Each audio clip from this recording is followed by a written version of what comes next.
بسم اللہ الرحمن الرحیم۔ آج ہم مطالعہ پاکستان کا سوال نمبر 6 جو ہے وہ پڑھیں گے۔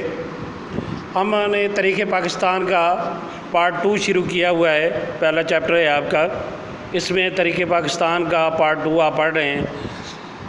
پچھلے لیکچر میں ہم نے میاں نواز شریف کے ادوار حکومت پڑھے۔ آج ہم محترمہ بے نظیر بھٹو صاحبہ، وہ بھی 2 دفعہ پاکستان کی وزیر اعظم رہی۔ محترمہ بے نظیر صاحبہ جو ہیں یہ پاکستان کی بھی پہلی اور عالم اسلام کی بھی پہلی خاتون وزیر اعظم تھیں، اسی لیے بے نظیر کا پہلا دور حکومت آج ہم پڑھیں گے۔ بے نظیر صاحبہ جو ہیں 1988 کے الیکشن میں برس اقتدار آئیں، پیپل پارٹی جیتی، اور یہ بے نظیر صاحبہ پیپل پارٹی کی چونکہ اکثریت حاصل ہوئی اسے، اس لیے بے نظیر صاحبہ جو ہیں وہ پاکستان کی وزیر اعظم بنی۔ محترمہ جو ہیں انہوں نے اپنے تئیں ملک کو چلانے کی، ملک کے مسائل حل کرنے کی کوشش کی۔ ان کے دور کے پہلے دور حکومت کے چند واقعات ہم پڑھیں گے جو آپ کی کتاب میں لکھے ہوئے ہیں۔ بلوچستان اسمبلی کی برخاستگی۔ بلوچستان میں مسلم لیگ کی حکومت آ گئی تھی، جس کے وزیر اعلیٰ بن رہے تھے جمالی صاحب۔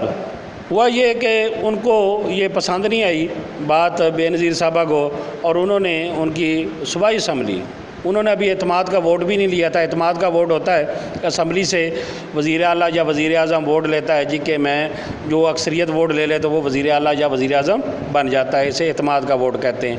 صوبائی اسمبلی یا قومی اسمبلی ممبران انہیں ووٹ کرتے ہیں۔ تو بلوچستان اسمبلی جب برخاست کر دی گئی تو وہ جمالی صاحب جو ہیں وہ چلے گئے کورٹ میں، بلوچستان ہائی کورٹ میں۔ بے نظیر صاحبہ کے اس فیصلے کو بلوچستان ہائی کورٹ نے سسپینڈ کر دیا اور جمالی صاحب کی حکومت بحال کر دی، جو کہ ایک صحیح طریقہ تو نہیں تھا، لیکن کوئی تو وجہ ہوگی نا جو بے نظیر صاحبہ نے ان کی حکومت ختم کی۔ صدارتی انتخابات۔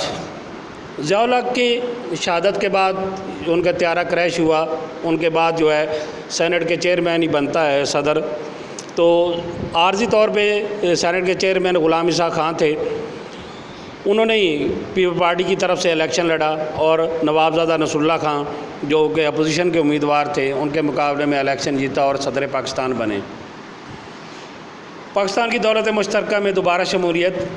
1972 میں پاکستان جو ہے یہ ایک تنظیم ہے برطانیہ کی طرف سے بنائی ہوئی، کہ جہاں جہاں برطانیہ کی، انگلینڈ کی حکومت رہی ہے ان کے بارے میں یہ تنظیم ہے، اسے کامن ویلتھ ایسوسی ایشن بھی کہتے ہیں، آرگنائزیشن کہتے ہیں، یعنی ان ممالک کی دولت مشترکہ ہے۔ اس کا ہرگز مطلب یہ نہیں ہے کہ سارے پیسے انہوں نے ایک جگہ پہ اکٹھے کیے ہوئے ہیں، اس کا مطلب یہ ہے کہ جہاں جہاں برطانیہ نے حکومت کی ہے وہ ممالک آپس میں تجارتی تعلقات بنائیں، ایک دوسرے کے ساتھ ٹریڈ کریں، بزنس کریں، ایک دوسرے کے مسائل حل کریں تاکہ یہ ممالک ترقی کر سکیں۔ تو بے نظیر صاحبہ کے دور میں آگے پاکستان جو ہے دوبارہ اس میں شامل ہو گیا، اور ابھی بھی پاکستان اس تنظیم کا ممبر ہے۔ خارجہ پالیسی۔ ہر کوئی بھی حکمران آتا ہے، پرائم منسٹر بنتا ہے پاکستان میں، تو اس کی کوشش ہوتی ہے جی کہ باقی ممالک کے ساتھ اچھے تعلقات قائم کیے جائیں۔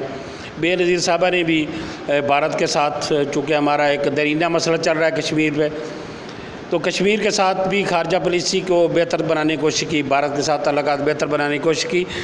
پیارے بچوں، یہ بات آپ کو یا ذہن میں رکھنی چاہیے کہ پاکستان نے ہمیشہ کوشش کی ہے کہ پاکستان بھارت کے ساتھ اچھے تعلقات رکھے، کیونکہ یہ ہمارے دین کا حکم بھی ہے، اور ہم امن کے ساتھ رہنا چاہتے ہیں، لیکن ہمارا ہمسایہ کسی بات پہ بھی نہیں آتا، جس کی وجہ سے ہمیشہ پاکستان کی یہ کوششیں ناکام ہوتی ہیں اور کبھی بھی برابر نہیں ہوتی، اور اس خطے میں ایک ایسی فضا رہتی ہے جس میں وہ ٹینشن یا پریشانی کا شکار ہم ہیں، اور ہم دونوں ممالک جو ہیں بہت سارا پیسہ اپنے ڈیفنس پہ یعنی دفاع پہ خرچ کر رہے ہیں۔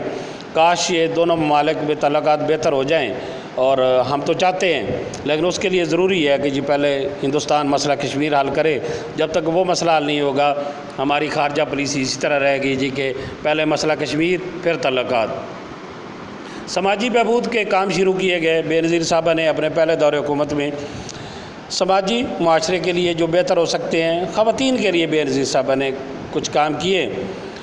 وہ پولیس اسٹیشن بھی بنائے گئے، بے نظیر صاحبہ نے خواتین کے لیے الگ عدالتیں بھی بنائیں، کسانوں کے لیے کسان بینک بھی بنائے گئے، تو لاہور بائی پاس بھی بنایا گیا، کراچی اوور ہیڈ برج بھی بنایا گیا، لیکن بے نظیر صاحبہ کے دور حکومت میں چونکہ وہ شاید اتنی تجربہ کار نہیں تھی اور اس طرح وہ حکومت کو شاید سنبھال نہیں سکی، تو جس کی وجہ سے غلام اسحاق خان کے ان کے اختلافات شروع ہو گئے، اور آخرکار جو ہے 1990 میں بے نظیر صاحبہ کی حکومت کو غلام اسحاق خان نے 58(2)B کا سہارا لے کے، جو کہ جس کے آئین کے تحت شک ہے کہ 1973 کے آئین سے ابھی ختم ہو گئی ہے، وہ ہم اگلا سبق پڑھیں گے تو اس میں لازمی آپ کو بتایا جائے گا کہ وہ کیا تھی، جس کے تحت اختیار تھا کہ صدر کسی وقت بھی حکومت کو ختم کر سکتا ہے۔ تو اسحاق خان نے یہی کیا جی، اور بے نظیر صاحبہ کی حکومت ختم کر دی۔ بے نظیر صاحبہ نے اس دور میں صرف 1 سال اور 8 ماہ حکومت کی، جس کے چند واقعات ہم نے پڑھے۔ ابھی ہم بات کرتے ہیں جی بے نظیر صاحب کا دوسرا دور حکومت، جو کہ 1993 سے 1996 تک ہے۔ کسانوں اور خواتین کے لیے منصوبے بنائے گئے، پہلے بھی میں نے بتایا بے نظیر صاحبہ نے خواتین کے لیے کچھ اچھے کام کیے، جو کہ اچھی بات ہے۔ عدالتوں کا، پولیس اسٹیشن کا الگ بنانا، یہ بہت بڑا کارنامہ ہے۔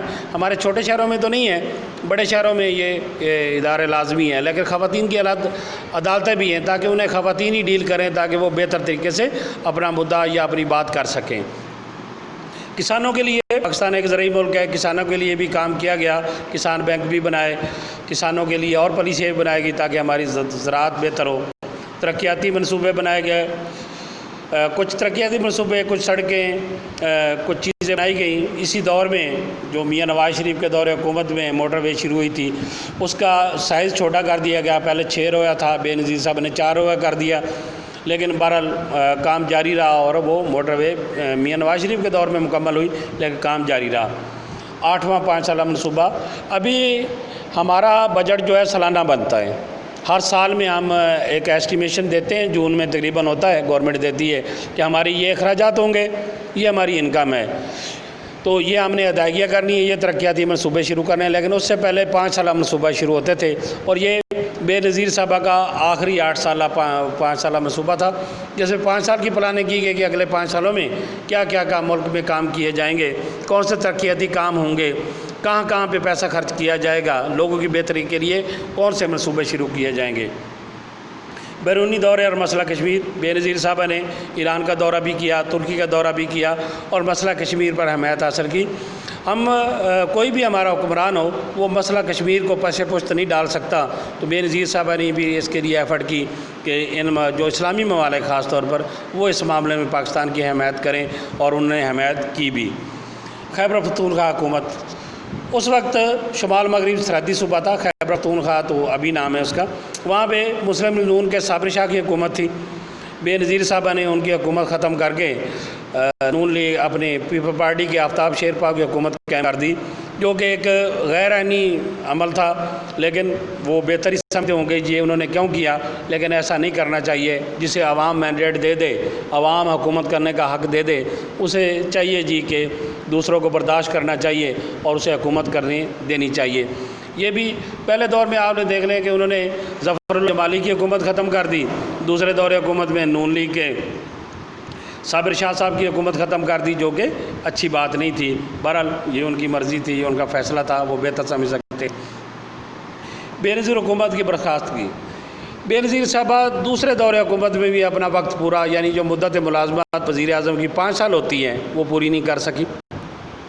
ان کے اپنے ہی پارٹی کے صدر تھے فاروق احمد خان لغاری، ان کے ساتھ اختلافات شروع ہو گئے، انہوں نے بھی ان کے ساتھ وہی الزامات لگائے کہ کرپشن ہو رہی ہے۔ بچوں، یہ بات آپ کو پتہ ہے اچھی طرح کہ پاکستان میں یہ کرپشن کا ناسور ایسا پھیل گیا ہے کہ یہ ختم ہونے میں ہی نہیں آ رہا۔ اللہ تعالیٰ ہمیں توفیق دے اور راہ راست پہ چلنے کی توفیق دے، لیکن بعض اوقات ایسے کام ہو جاتے ہیں ملک میں جو کہ اچھے تو نہیں لگتے، لیکن انہوں نے ہونا ہوتا ہے، اور گریجولی انشاءاللہ پاکستان میں کرپشن بھی ختم ہوگی اور معاملات بھی سیدھے ہوں گے۔ ہمیں پریشان ہونے کی ضرورت نہیں ہے۔ ہمیں یہ ملک جو ہے اللہ اور اللہ کے رسول کے نام پہ بنا ہے، کلمے کے نام پہ بنا ہے، اس لیے یہ آہستہ آہستہ قومیں گریجولی بنتی ہیں، ایک دن میں نہیں بنتی، اس لیے آپ پریشان نہ ہوا کریں جی یہ ہو رہا ہے وہ ہو رہا ہے، گریجولی اسی طرح آہستہ آہستہ قومیں بنتی ہیں، اور انشاءاللہ آپ بھی اچھا وقت دیکھیں گے کہ پاکستان بھی دوسری قوموں میں کرپشن فری ملک ہوگا انشاءاللہ۔ تو بے نظیر صاحبہ پہ بھی کرپشن کے الزامات فاروق احمد خان لغاری نے لگائے اور ان کی حکومت کو برطرف کر دیا۔ ان کا یہ دور حکومت جو ہے تقریباً 3 سال رہا۔ ان 3 سالوں میں بے نظیر صاحبہ نے اپنے تئیں ملک کی خدمت کرنے کی کوشش کی، اچھے کام بھی کیے، کچھ غلطیاں کوتاہیاں بھی ہوئیں، لیکن ان سے ہم الگ ہو کے بات کرتے ہیں کہ ایک خاتون ہونے کے ناطے بہت دلیر، بہت بہادر اور ایک سینسیبل خاتون تھی۔ یہ خواتین کے لیے بے نظیر صاحبہ پاکستانی خواتین کے لیے مشعل راہ ہیں، جنہوں نے جیل بھی کاٹی، ان کے باپ کو پھانسی بھی ہوئی، سارا کچھ ہوا۔ ہمیں اس بات سے ہٹ کے بات کرنی چاہیے کہ ہماری سیاسی وابستگی کس کے ساتھ ہے، ہمیں جس کی کوالٹی ہیں وہ بیان کرنی چاہیے، اور بے نظیر صاحبہ ایک اعلیٰ کوالٹی کی خاتون تھی اور دنیا انہیں مانتی ہے۔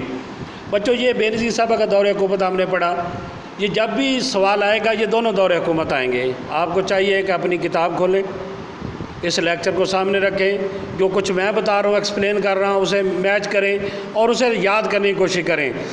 یہ لیکچر صرف سننے نہیں ہیں، یہ یاد بھی کرنے ہیں۔ آپ نے یاد کرنے کے بعد اسے رائٹ کرنا ہے، اور گھر میں کوئی بھی اویلیبل ہے تو اسے چیک بھی کروائیں جناب کہ یہ میں نے صحیح لکھا ہے کہ نہیں لکھا، اور اگر فردر کوئی گائیڈنس کی ضرورت ہے تو اسکول انتظامیہ آپ کی رہنمائی کے لیے حاضر ہے، آپ ہم سے رابطہ قائم کر سکتے ہیں تاکہ ہم آپ کو بہتر گائیڈ کر سکیں۔ ہمارا مقصد ایک ہی ہے کہ آپ کو اچھا پڑھایا جائے، اچھا سکھایا جائے۔ آپ کی اپنا خیال رکھیے گا، اپنے گھر والوں کا خیال رکھیں، کووڈ-19 سے بچنے کی کوشش کریں، اور جتنے بھی حفاظتی اقدامات ہیں وہ ضرور کریں۔ اللہ آپ کا حامی و ناصر ہو۔ آپ کی سماعتوں کا بہت بہت شکریہ۔